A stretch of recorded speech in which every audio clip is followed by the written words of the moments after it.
하나님께서 우리에게 주시는 말씀은 에스겔 43장 1절에서 12절까지의 말씀입니다.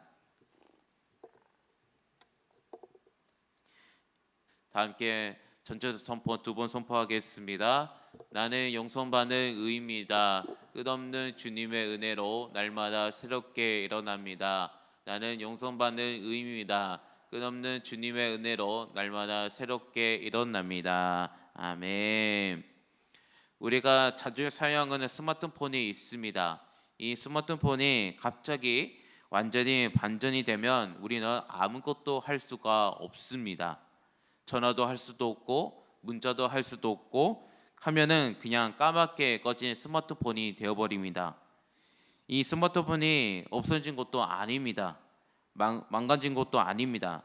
그런데 배터리가 완전히 반전되어 버리더니 우리는 이것은 있으나 마나 한 것이 되어버립니다. 그런데 이 스마트폰을 충전하게 되면 화면이 켜지고 살아납니다.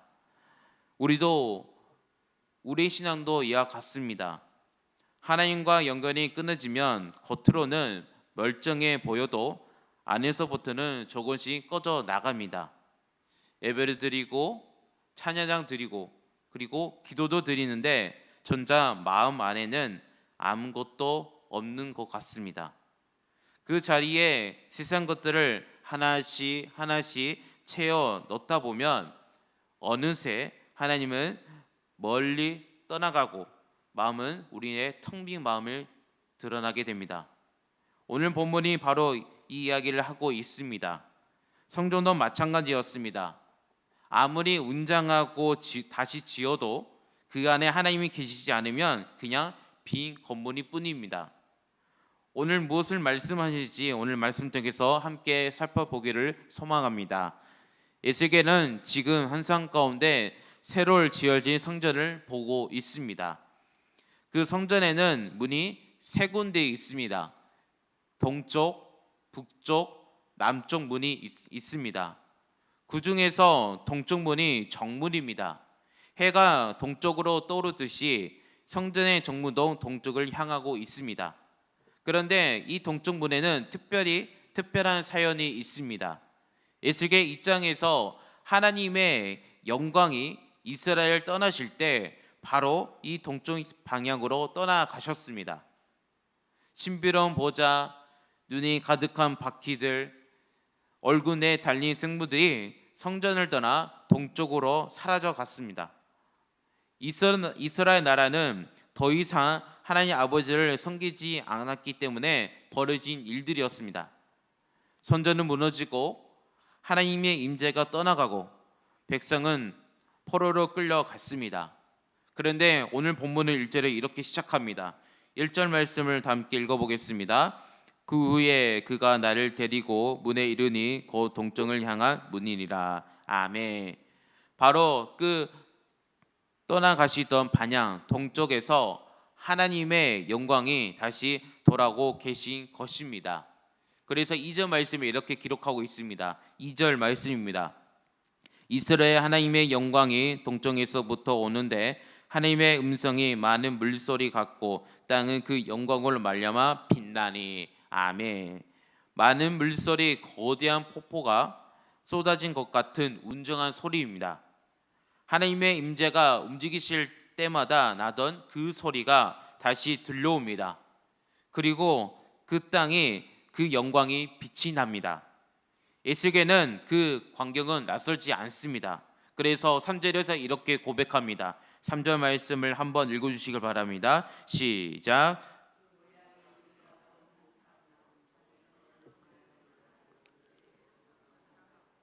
그발 강가에서 보던 그 상성 같기도 내가 곧 그 얼굴을 땅에 대고 엎드렸더니. 아멘.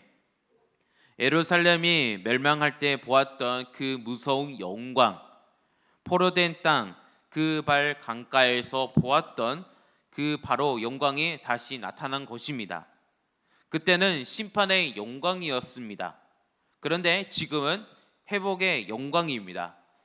에스겔은 그 앞에 엎드릴 수밖에 없었습니다. 그리고 4절과 5절 말씀은 갑자기 놀라운 일이 벌어집니다. 4절과 5절 말씀입니다. 여호와의 영광이 동문을 통하여 성전을 들어가고 영이 나를 들어 데리고 안뜰에 들어가시로 내가 보니 여호와의 영광이 성전에 가득하더라. 아멘. 하나님의 영광이 동쪽 문을 통해 성전 안으로 들어가십니다. 그리고 성령님께서는 에스겔을 안뜰까지로 들어가게 하십니다. 안뜰은 원래 제사장만이 들어갈 수 있는 곳이었습니다. 그런데 에스겔에게 그 안까지 들어가서 성전에 가득한 하나님의 영광을 직접 목격합니다. 여기서 우리는 꼭 기억할 것이 있습니다. 하나님의 영광이 성전에 가득하게 되기까지 이스라엘 백성이 할 일은 아무것도 없었습니다. 그들의 힘이나 공로로 그 영광을 되찾는 것이 아닙니다. 하나님께서 일반적으로 불쌍히 여기시고 용서하시고 다시 찾아오신 것입니다. 이것이 바로 은혜입니다. 우리 힘으로는 절대 영광을 되찾을 수가 없습니다. 그런데 하나님께서 친히 오셔서 우리 가운데 거하여 주신 것입니다. 성전 안으로 들어가신 하나님은 에스겔에게 말씀하시 이렇게 시작하십니다. 7절 말씀을 함께 읽어보겠습니다. 그가 내게 이르시되 인자야 이는 내 보좌 초소 그 발 두는 초소 내가 이스라엘 족속 가운데 영원히 있을 곳이라. 이스라엘 족속 곧 그들과 그들의 왕들을 음행하며 그 죽은 왕들의 실체로 다시는 거룩한 이름을 더럽히지 아니하리라. 아멘. 하나님은 이제 이곳 영원히 함께 하시겠다고 이렇게 말씀을 선언하십니다. 예전처럼 백성의 행위에 따라 떠나갔다가 돌아오길 하시는 것이 아닙니다. 이제부터는 영원히 함께 하시겠다고 우리에게 말씀하십니다. 우리가 임마누엘 부르는 바로 그 약속입니다. 그런데 8절을 보면 하나님 왜 그동안 떠나 계시는지 그 이유를 말씀 통해서 나옵니다. 8절 말씀을 함께 읽어보겠습니다. 그들이 그 문지방을 그 문장문 곁에 두며 그 문선줄을 내 문선줄 곁에 두어서 그들과 나 사이에 겨우 한 땀이 맡기게 하였고 또 그 행하는 가증한 일로 내 거룩한 이름을 더럽혔으므로 내가 노하여 멸망시켰거니와. 아멘. 옛날 이스라엘 왕들은 하나님의 성전 바로 옆에 자기들 왕궁을 지었습니다. 처음에는 담 하나로 구별하게 되어 있었기 때문입니다. 그런데 그 왕궁 안으로 갑자기 이방의 신들로 우상이 들어오기 시작합니다. 나중에는 아예 성전 마당 앞까지 우상 제단들이 만들고 아세라 묵상을 세우는 일들이 벌어졌습니다. 하나님의 거룩한 자리와 세상의 우상이 담 하나를 사이에 두고 붙어 있다가 결국 완전히 뒤섞어 버린 것입니다. 제가 아까 말씀드리는 스마트폰처럼 충격기에 꽂혀 있어야 할 자리가 다른 것들이 하나씩 끼어들면 그거는 충전이 되지 않습니다. 충전이 아예 안 됩니다. 우리도 마찬가지 아닐까요? 처음에는 작은 탑 하나로 시작합니다. 하나씩 세상을 조그만 옆에 두어도 괜찮을 것도 같습니다. 그런데 그 담 하나가 시간이 지나면서 점점 낮아지고 결국 무너지고 맙니다. 그래서 하나님은 다시는 이런 일이 없도록 다시 세 방에 완전히 구별된 거룩한 공간으로 선포하십니다. 애매하게 걸쳐두고 않고 완전히 확실하게 구별하신 것입니다. 그래서 9절 말씀을 이렇게 말씀하십니다. 이제는 그들이 그 음란과 그 왕들의 시체를 내게서 멀리 제거하여 버려야 할 것이라. 그리하면 내가 그들 가운데 영원히 살리라. 아멘. 임마누엘의 약속이 다시 한번 반복됩니다. 세상 것을 내려놓았을 때 하나님 아버지께서는 영원히 함께 하시겠다고 우리에게 말씀하십니다. 그리고 10절부터 12절에서까지는 하나님은 이 성전 구조를 이스라엘 백성들에게 자세히 보여주고 알게 하라고 이렇게 명령하십니다. 다 함께 10절에서 12절 말씀을 함께 읽어보겠습니다. 인자야 너는 이 성전을 이스라엘 족속에게 보여서 그들이 자기의 제약을 부끄러워하고 그 형상을 측량하게 하라.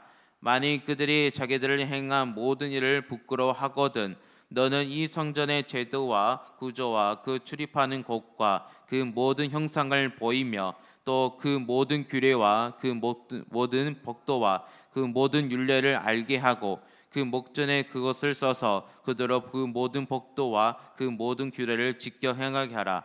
성전의 법은 이러하리라. 산 꼭대기 지점 주위에는 지극히 거룩하리라. 성전 법은 이러하리라. 아멘. 하나님 아버지의 영광이 성전으로 들어오던 그 장면이 바로 예수 그리스도의 안에서 완전히 이루어진 것입니다.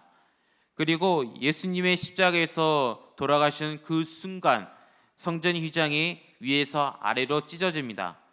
제사장만 들어갈 수 있었던 그 안뜰, 그 성전, 에스겔에게 성령님의 손에 이끌려 들어가던 그 바로 그 시점, 그 거룩한 자리가 이제 우리 모두가 우리의 성전 안으로 들어갈 수 있는 우리에게 문을 활짝 열으시는 하나님의 은혜로 우리에게 베풀어 주십니다. 이제 우리는 예수 그리스도로 말미암아 누구든지 하나님의 임재 안으로 나갈 수 있게 되는 우리에게 은혜를 베풀어 주셨습니다. 이것이 오늘의 본문 우리에게 크신 가장 복음을 주신 메시지입니다. 사랑하는 우리 성도 여러분, 하나님과 우리 사이를 회복시키는 것은 우리의 노력이 아닙니다. 하나님 아버지께서 먼저 찾으신 일반적인 은혜입니다. 그러나 동시에 하나님께서 이렇게 말씀하십니다. 다시는 세상 것과 하나님의 것을 뒤섞지 말라고 우리에게 말씀하십니다. 오늘 우리의 삶도 하나님과 세상 것 사이에서 단 하나만 남겨둔 자리 있지 않은지 우리는 돌아봐야 합니다. 예수님께서 십자가에서 휘장을 찍으시고 그리고 우리가 하나님 앞으로 나갈 수 있는 길을 우리에게 은혜를 베풀어 주셨습니다. 이 은혜를 받는 우리가 할 일은 하나님을 구별하며 거룩하게 살아가는 것이 우리의 할 일입니다. 그럴 때 우리는 그분 안에서 참된 자유와 평안을 누리게 되는 은혜를 우리에게 베풀어 주실 것입니다.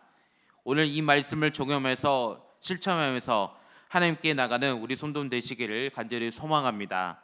오늘 하루도 하나님께 나아가며 승리의 삶을 살아가는 우리 손동 되시기를 예수 그리스도의 이름으로 축복합니다. 함께 말씀 생각하면서 기도하겠습니다. 하나님 아버지, 오늘 말씀을 통해 저의 삶 속에 뒤섞인 것들을 이제 가감에 내려놓고 하나님만을 온전히 붙들게 하여 주시옵소서. 하나님의 영광이 다시 저의 마음의 성전으로 가득하게 들어오시도록 저의 마음을 활짝 열어 거룩한 삶을 살아갈 수 있도록 오늘 하루가 될 수 있도록 우리 다 함께 기도합시다. 또 기도하실 때 아픈 하늘 이름을 부르면서 기도하겠습니다. 김본정 권사님, 오기성 권사님, 최은경 권사님, 김병태 집사님, 강호윤 집사님, 한웅장 권사님, 김본정 권사님, 박보우 장로님, 현노 아이를 위해 치료와 회복을 주시라고 아픈 하늘 위해 기도합시다. 오늘은 소망의 영혼 김영정 아동센터를 위해 기도한 날입니다. 이 기도를 가지고 확신 기도하겠습니다. 다 함께 기도하겠습니다. 아버지 감사합니다. 주님께서 이 시간 건강하게 주셔서 위해서 주님께서 주셔서 감사합니다. 주님 이 시간 건강하게 하시고 주님께서 주셔서 감사합니다. 주님 이 시간 건강하게 우리가 말씀을 통해서 많은 것을 보여주셨습니다. 우리가 하나님을 죄를 지어서 하나님 영광을 떠나게 하고 근데 하나님께서 그를 향하여 우리에게 은혜를 베푸셔서 다시 한번 선전하러 하나님의 영광을 드러내는 이 역사를 우리에게 보여주셨습니다. 주님 이 역사 가운데 우리에게 찾아오신 은혜를 다시 한번 붙잡고 나가는 우리가 될 수 있도록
은혜와 사랑 하나님 아버지, 오늘 이 말씀을 통해 다시 저희 가운데 찾아와 주심에 감사드립니다. 저희가 알게 모르게 하나님과 세상 것 사이에 단 하나만 남겨두고 살아온 것들을 우리 용서하여 주시옵소서. 저희 삶 속에 뒤섞인 것들을 이제 과감히 내려놓고 하나님만을 온전히 붙들게 하여 주시옵소서. 하나님의 영광이 다시 한번 저희 마음의 성전에 안으로 들어오셔서 저희 마음을 활짝 열어서 성령께서 우리에게 은혜를 베풀어 주시옵소서. 세상과 탈바지 않고 하나님만을 하나님으로 섬기는 거룩한 삶을 살아갈 수 있도록 인도해 주시고, 오늘 이 새벽에 들은 이 말씀이 저희 하루를 삶 속에서 살아 역사하여 주시옵소서. 사랑 하나님, 소망영원 그리고 아동센터를 위해 기도합니다. 소망영원에서 계신 우리 어르신들이 하나님의 따뜻한 손으로 돌보아 주시고 섬기는 분들에게 사랑과 힘을 더하여 주시옵소서. 아동센터를 위해 기도합니다. 우리 아이들이 그곳에서 건강하게 자라며 그리고 센터를 위해 헌신하는 교사들과 봉사들을 위해 하나님의 은혜가 넘치게 하여 주시옵소서. 두 기관이 지역사회 안에서 하나님의 사랑을 전하는 귀한 통로 되어 주시고 하나님의 이름을 높이는 곳이 될 수 있도록 인도하여 주시옵소서. 이 시간 하나님의 은혜를 고백하며 감사 헌금을 하나님께 예물 드립니다. 하나님, 이 나라와 이 민족을 기억하여 주시옵소서. 이 기도점처럼 하나님께서 이 기도를 들어주시고 이 예물을 통하여서 더욱더 축복을 더하여 주시옵소서. 오늘 하루 기도로 시작하여 하나님 앞에 나가오니 우리와 함께 해주시고 늘 우리에게 충만한 은혜를 부어 주시옵소서. 감사드리며 우리를 사랑하사 십자가에 죽으시고 부활하신 우리 주 예수 그리스도의 이름으로 기도드립니다. 아멘.